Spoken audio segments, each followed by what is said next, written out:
A little warm, but you've been touring all summer. This is nothing new for you. No, I don't care. I love it. I like anything extreme. You're an LA guy. You're used to the. You're good with it. Yeah, honestly, it's so fun. I mean, you got to be prepared and hydrate a little bit, but it's fun. Well, here we are. It's Rocklahoma. You guys have been on this stage before. You played here, I think, in 2019, and you never know what kind of bands you're going to be sharing the stage with. Like, has Bush ever played a show with Guar before? This has to be a first. No, of course we have. We just played at Incarceration, and they were playing on that. We've done loads of. They haven't necessarily been exactly like next to each other on the bill or on the same stages, but people come back. I saw someone at Incarceration, and they were covered in like red dye. Yeah, there's some of it still over there. I got gored, and I was like, okay, cool. It's all rock and roll, right? That's what makes these kind of festivals great. Is there's all sorts of bands.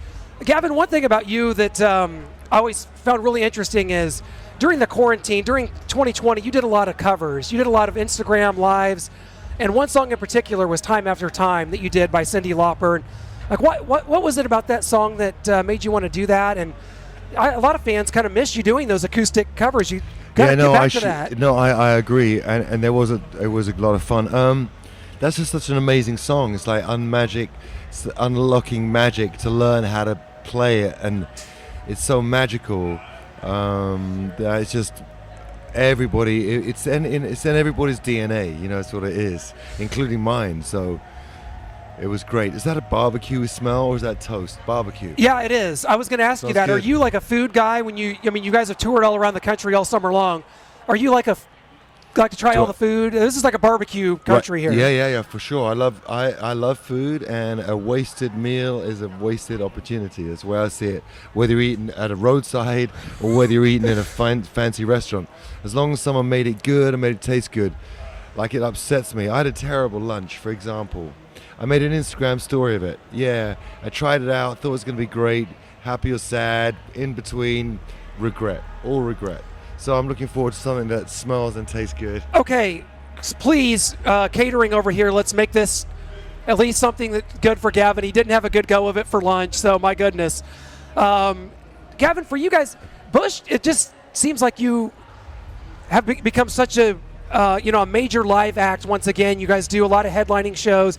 You guys did a tour with like 3 Days Grace, whether it be 1,500 seat clubs, 30,000 seat festivals. Do you have a preference either way if you guys are playing like a 15-minute set or you get to do like the headlining hour and a half? Do you have a preference or is it kind of good with whatever? I mean, I can't help it. My ego, loves the big stage, the big shows, and playing to 60,000 people, there's nothing like it. But the best thing about the band is that we play the same way, whether it's 1,500 or 15,000. It doesn't change the performance, and so I think that's what we're known for. If people know us, they know us for that. Like, there's a consistency to it. So, yeah. But it obviously, I mean, big is good. This is it. This is 30,000 people. This is great. For you, Gavin, trying to formulate I a set told my list. mum 60,000. Should I ring her up and disappoint her? Well, that's when the truth is disappointing. What do you think? What do you do? A lot of ring times, my mum and tell her it's only 30,000. Well, there was 500,000 people at Woodstock in '99, right? You got to inflate the attendance. It all sounds better. Just use it. No one's going to question it. For you guys trying to make a set list, you're one of the only bands from your era that half the set list is new songs. In fact, the last two albums that you guys did, The Art of Survival and Kingdom, to me are the two of your best of your career. So when you look at a set list and you're playing 14 songs, half of them are from the last 4 years. That sets you guys apart, and that has to feel very vindicating that you're still making music that is so powerful. I mean, I don't know about vindicated, more like just fortunate and appreciative and really into it. And thank you for saying that about the records. I kind of feel the same way. And it's an interesting sort of Benjamin Button style to making music. But I'll take it. And I keep wanting to make music that's vital and do shows that are great. And there's a lot of competition to be on these great festivals. We're happy that we get the support of the station, of the festivals, to be able to do this. And we don't take that for granted. And, it's all a fist fight to just stay in the game, It's the UFC. Well, are someone that have always been one of the most intense, lively, energetic frontmen that I've seen. Has that become something that there's pressure for that as, with age and 100-degree days, or does none of that, do you just do what you do and the energy's just there no matter what? Yeah, the energy's in my DNA, and I just feel that. I have no explanation for it, and it makes no sense to me. The band's gotten better, band's gotten heavier, and the shows have gotten better. It literally on paper makes no sense, and that's what is fascinating to me. That's what I like about it. We saw you in St. Louis. We talked about that at the onset. We just have seen a lot of Bush shows because you become one of the most reliable acts. Do you feel like that after taking a time off, for 9 years from Bush, that you almost had to rebuild the brand again? And Oh my God, yeah. And in fact, today almost feels like, it's the best slot we've had. It's a really good slot, 8:15. You can't underestimate that slot if you're a musician. That's the perfect slot. It's even better than the headline, the 10:15, when people have been out all day in the sun. This is the best slot. We've worked so hard to get it. I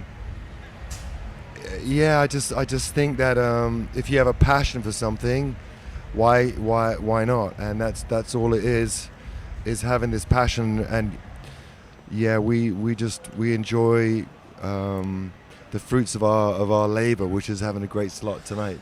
Well, I know something you're passionate about is being a dad, and school has started. So is it you get a little anxiety when it's like you've become such a dad you got young kids at home, and school has started, and like you're like the dad that like takes kids to school and go to all the functions. Has it been kind of difficult for you, and how's the balance work for you with that? That's always difficult, but like for instance this time, like they just went back, but one of them, they've all got COVID at his school, so no one's in the school for a few days. It's crazy. That again? So I'm getting them back on Tuesday, and the best thing is, it's pretty wild. I've now, my eldest boy is 17, so he's now going to drive them to school. So I'm going to get them up, but I don't ever have to do the school run, in theory, anymore. Wow. It's kind of a rite of passage, and I feel like I did my time. And of course, I'll be there if needed. But generally, I mean, that drive is about an hour and 10 when you count the dogs, and and so every day starts with an hour and a half and a freeway. It's great when it's not there. Like school holidays are the best. And those drives to school is fantastic. I was going to ask you about your dog, Chewy, right? Is he here on hand? He's at home. He's recuperating from some surgery. So he's just doing his thing. Yeah. Yeah, a lot of fans at the last one were like, I saw Gavin walking his dog outside the venue, and so he was on tour with you there for a little while. So yeah, most of the time he is, but he didn't come for this. It's a bit hot, so he's whatever. Gavin, I've never heard you talk about this in an interview, and this is the reason that I became a Bush fan, that I learned about Bush. So I'm really hoping that this isn't a moment where like I find out there's no Santa Claus and you're not aware of this movie. 1996, the movie Fear comes out. Mark Wahlberg and Reese Witherspoon. Yeah, of course. Basically, 16 Stone is the soundtrack of the film. Yeah. So, like, what was the process of that? Do you remember how impactful the songs were for that? Because 16 Stone had already been out for a year, but that movie just really... Yeah, that was Come Down that was in there. Yeah.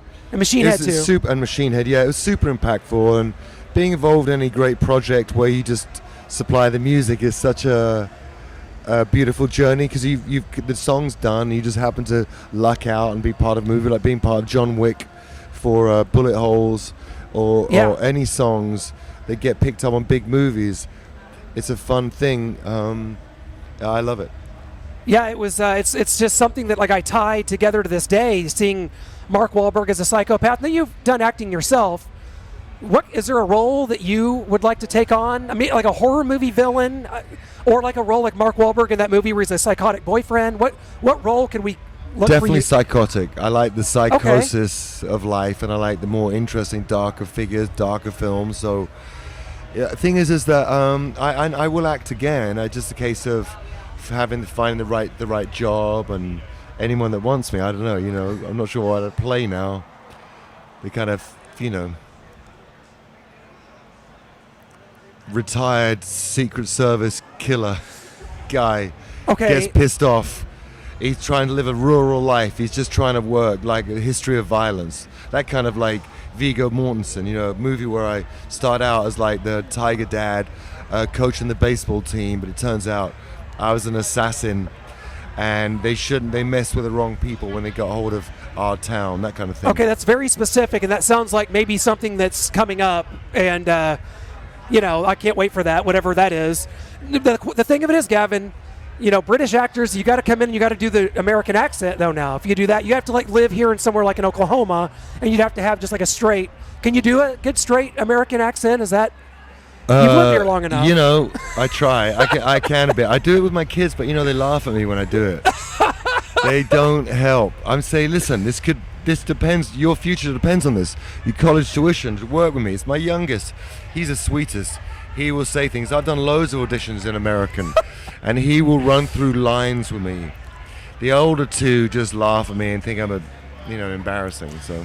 Well, Gavin, Bush is going to be on here at 8:30, the main stage here at Rocklahoma. It is going to be tremendous. It's been such a pleasure. This is something I've wanted to get done for a long time. So to see you here at Rocklahoma and to have you on, it's been a true pleasure, my friend. Thank you so much. Thank you. Appreciate it. Appreciate. Thank you, Gavin.